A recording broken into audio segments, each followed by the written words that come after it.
এখনই সময়, যুদ্ধের ঢেউ লেগেছে, রক্তে রঞ্জিত প্রান্তর। ফিলিস্তিনের বুকে স্বাধীনতার নতুন স্রোত, মরণ মিছিল মুক্তির ডাকে চলেছে। এ যে এক অবিরাম চেতনা, দেয়ালের গায়ে রক্তের দাগ, মুক্তির আবহে ছড়িয়ে পড়ে মারাত্মক আগুন।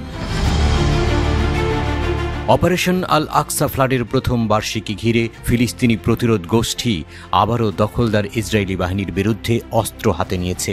উত্তেজনা আরও বেড়ে গেছে গাজার উত্তরাংশে, যেখানে প্রতিদিনই সংঘর্ষের নতুন নতুন খবর আসছে।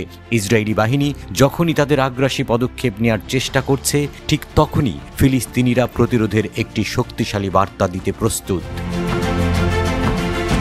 রবিবার গাজার পূর্ব জাবালিয়ার দিকে দখলদার বাহিনীর অনুপ্রবেশের চেষ্টার সময় আল কুদস ব্রিগেড তাদের শক্তি প্রদর্শন করেছে, রকেটের ব্যারেজ ছুঁড়ে আশেপাশের বসতিগুলিতে।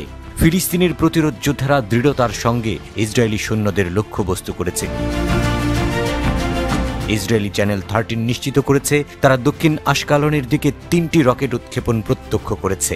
আল কাসাম ব্রিগেড যোদ্ধারা ইসরায়েলি সেনাদের বিরুদ্ধে একাধিক আক্রমণ চালিয়েছে। তাদের একটি সাহসী অভিযানে ফিলিস্তিনি যোদ্ধারা এক ইসরায়েলি সেনাকে হত্যা করতে সক্ষম হয়েছে। এদিকে ইসরায়েলি বাহিনী একের পর এক অভিযান চালিয়ে যাচ্ছে, কিন্তু ফিলিস্তিনি প্রতিরোধ পিছিয়ে নেই। জাবালিয়ার পাশাপাশি অন্যান্য অঞ্চলেও প্রবল সংঘর্ষ চলছে। দুই পক্ষের মধ্যে যুদ্ধের বেগ ক্রমশ বেড়ে যাচ্ছে। দখলদার বাহিনী তাদের পরিকল্পনা বাস্তবায়নের চেষ্টা করছে, কিন্তু ফিলিস্তিনি যোদ্ধারা তাদের দেশের স্বাধীনতার জন্য লড়াই করছে। সাহসী যারা মৃত্যু দেখে ভয় পায় না, প্রতিটি ফিলিস্তিনি যোদ্ধার হৃদয়ে প্রতিধ্বনিত হচ্ছে। অন্যদিকে আল নাসের সালাহ আল দিন ব্রিগেড এবং আবু আলী মোস্তফা ব্রিগেড মিলে নেজারিমের কাছাকাছি ইসরায়েলি কমান্ড ও নিয়ন্ত্রণ স্থাপনায় ভারী মর্টার শেল ছুঁড়েছে। গাজার আকাশে প্রতি মুহূর্তেই শোনা যায় রকেটের আওয়াজ। প্রতিরোধ গোষ্ঠীগুলো তাদের প্রতিশ্রুতি রক্ষা করতে পণ করেছে। নতুন করে ইসরায়েলি বসতিতে আক্রমণ অব্যাহত রয়েছে।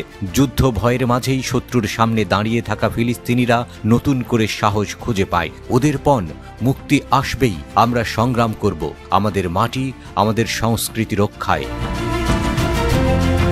এই যুদ্ধের রক্তাক্ত অধ্যায়গুলো কখনোই ভুলবে না ফিলিস্তিনি জনগণ। এই সংঘর্ষ ইতিহাসের পাতা থেকে মুছে যাবে না, বরং নতুন প্রজন্মের কাছে একটি ইসরায়েলি সন্ত্রাসের লজ্জাজনক নিদর্শন হয়ে থাকবে।